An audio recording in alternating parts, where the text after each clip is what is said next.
Bonjour, c'est Hélène Colangeli-Agege, kinésithérapeute spécialisée en rééducation périnéale. Pour vous aider à bien utiliser, à bien cheminer avec votre biostime, on a une petite vidéo pour vous.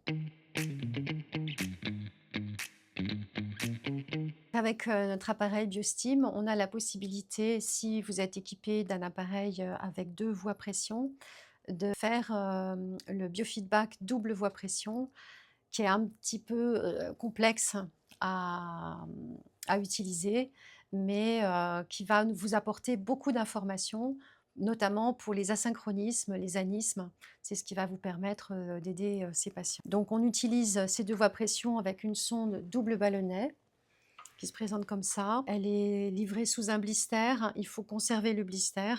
Et quand vous la rangez dans le blister, il faut bien la ranger les pieds en premier, la tête en haut, puisque c'est une sonde qui est relativement fragile. Cette sonde, elle a des ballonnets qui sont en latex. Et donc, on ne va pas pouvoir la nettoyer facilement, sans abîmer la sonde. Et donc, on va l'équiper d'un couvre-sonde jetable. On a expliqué auparavant à notre patient d'arriver aux séances avec la sonde Rectomax, la sonde double ballonnet, d'arriver avec un rectum vide au préalable, donc soit à l'aide du suppositoire éductile, soit à l'aide d'un mini lavement type Normacol lavement ou à l'équivalent avec de l'eau tiède. Si jamais il y a un reliquat de sel lors de l'examen, on peut tout à fait utiliser la sonde. Par contre, on ne l'utilisera pas si le rectum est plein et seul l'examen endocavitaire préalable nous permet de savoir si oui ou non on va pouvoir procéder à cette évaluation, bilan avec la double ballonnet ou bien à la séance de biofeedback avec la sonde à double ballonnet. La différence entre la séance bilan et la séance de biofeedback, c'est la position du patient. Dos à l'écran pour la séance bilan, en latérocubitus, gauche de préférence, face à l'écran, donc en décubitus, comme pour une séance habituelle, pour la séance de biofeedback. Donc ici, nous avons équipé la sonde du couvre-son. Je vous ai montré comment l'installer, la dérouler. Et puis, avant d'introduire la sonde dans le patient, on va l'enrouler légèrement autour du corps de la sonde pour pouvoir l'introduire progressivement. D'abord le gros ballonnet, et puis ensuite, on va la monter centimètre par centimètre, à peu près jusqu'à 1 à 2 centimètres, premier trait noir. Donc voilà, on aurait à peu près introduit toute cette partie-là de la sonde, sachant que le rectum, il fait plusieurs centimètres de hauteur, ainsi que le canal anal. Au départ, dans cette position, les 2 ballonnets seront dans le rectum. On va voir avec la séance bilan, il y a une aide de la séance bilan qui vous permet de faciliter peut-être le placement de la sonde. Pour être plus visuel, je vais retirer le couvre-sonde. Pour relier ma sonde avec le biostime, je vais avoir adapté donc la tubulure rouge sur P1. Rouge, c'est ce qui correspond au sphincter. Rouge, c'est le muscle. Et donc, c'est ce qui va correspondre à l'embout rouge de la sonde. Et c'est ce qui va correspondre au petit ballonnet. Et puis, on va adapter la tubulure bleue à P2. Et on va adapter donc cet embout bleu à l'embout bleu de la sonde qui correspond au ballonnet qui sera dans le rectum. Voilà, donc ici, ça correspondra à la tubulure rouge. Ici, ça correspondra à la tubulure bleue. Si vous n'avez pas l'habitude, je vous conseille de lancer, avant que le patient arrive, une séance de bilan ou une séance de biofeedback, de bien pincer un après l'autre les 2 ballonnets pour être sûr que vous avez, avant d'introduire la sonde, 2 capteurs de pression et que vous n'avez pas permuté les capteurs. Une fois que la sonde est en place, c'est un petit peu plus difficile de savoir où on en est. Pour procéder à ma séance, je vais choisir un patient. Donc ici, j'ai choisi le patient anorectal patient.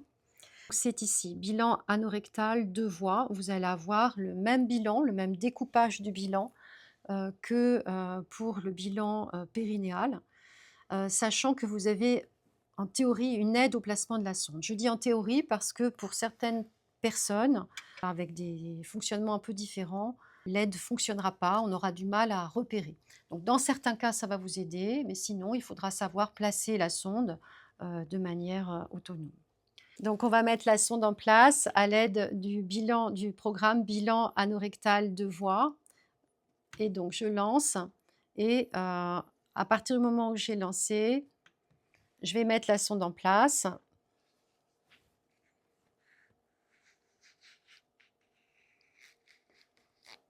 Et à un moment donné, les 2 ballonnets sont dans le rectum, dans la zone de basse pression.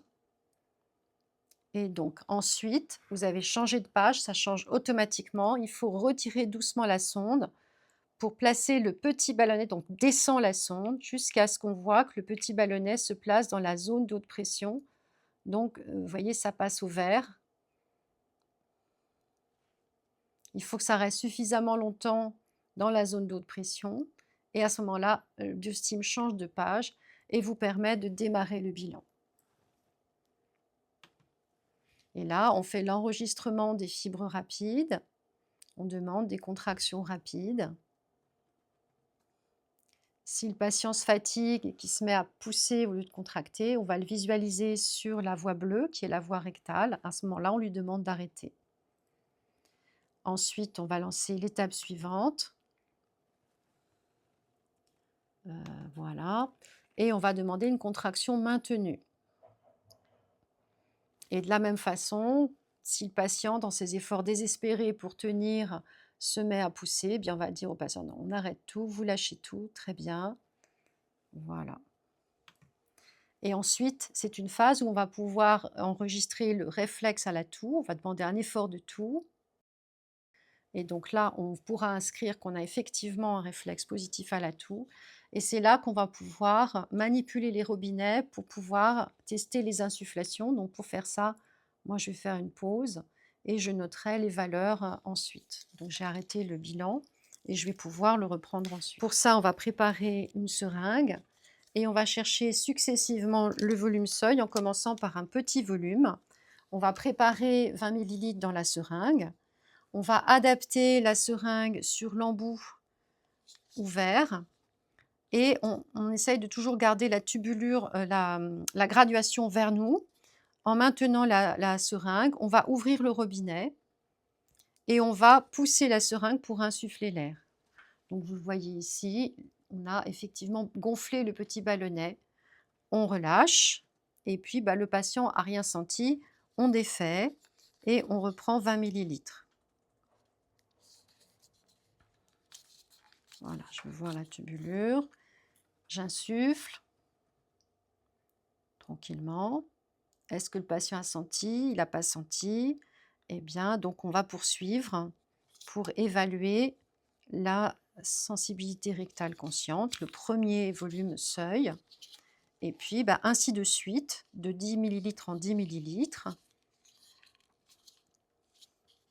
Donc là, le robinet est toujours ouvert pour l'instant. J'envoie l'air, donc vous voyez, je peux communiquer avec le ballonnet. Et puis là, ça y est, le patient a senti. Et donc, on peut noter qu'on a un volume seuil de 30 millilitres. Ensuite, on va faire la deuxième étape qui est de chercher un volume qui déclenche un besoin constant. Et puis, la troisième étape, le volume maximal tolérable. Je vais vous montrer comment on peut passer ces étapes. Et donc, toujours en maintenant le pouce sur le piston de la sonde et les autres doigts sur le crochet de la seringue. Au fur et à mesure où vous allez insuffler plus d'air, vous allez avoir une pression puisque le rectum va se contracter et vous avez la pression qui risque de chasser le piston. Donc, on fait communiquer. Hop. Voilà. Là, ça communique. Et donc là, maintenant, j'ai mis 60 millilitres dans le ballonnet. Je vais fermer et je demande à mon patient si je peux mettre un peu plus. Et on va continuer jusqu'à ce qu'on déclenche. Là, si on cherche le volume maximal tolérable, ça serait un volume qui déclenche un besoin impérieux. Voilà. Donc, ça se demande à mon patient si ça va toujours. Voilà, et au fur et à mesure, à un moment donné, on va atteindre un volume désagréable. Si le volume est désagréable, on retire 5 millilitres et puis on demande au patient si on pourrait attendre quelques instants ainsi. Et ensuite, on défait et puis on va laisser se dégonfler le ballonnet. Voilà, donc là, on a fait le volume maximal tolérable et on va l'évaluer. On va pouvoir le renseigner dans notre dans notre bilan et puis on va noter donc le réflexe le volume de première sensation, on avait dit que c'était 30 millilitres et puis, le volume maximal tolérable, on était arrivé à 140. Voilà, 140, hop, voilà. Et puis, ben, on va chercher, s'il y a un réflexe présent à la toux ou pas et on va demander un effort de toux et voilà, le réflexe est présent et il est assez vif, voilà. Voilà, donc là, on est sur une aide à votre bilan. Après, ça peut paraître beaucoup en une seule fois et pour certains patients, le bilan volumétrique pourrait occuper toute une séance avant de faire le bilan manométrique et on pourrait consacrer une séance uniquement au placement de la sonde. Ensuite, on met le patient face à l'écran, on le fait se remettre sur le dos et on pourrait lancer un biofeedback double voie pression.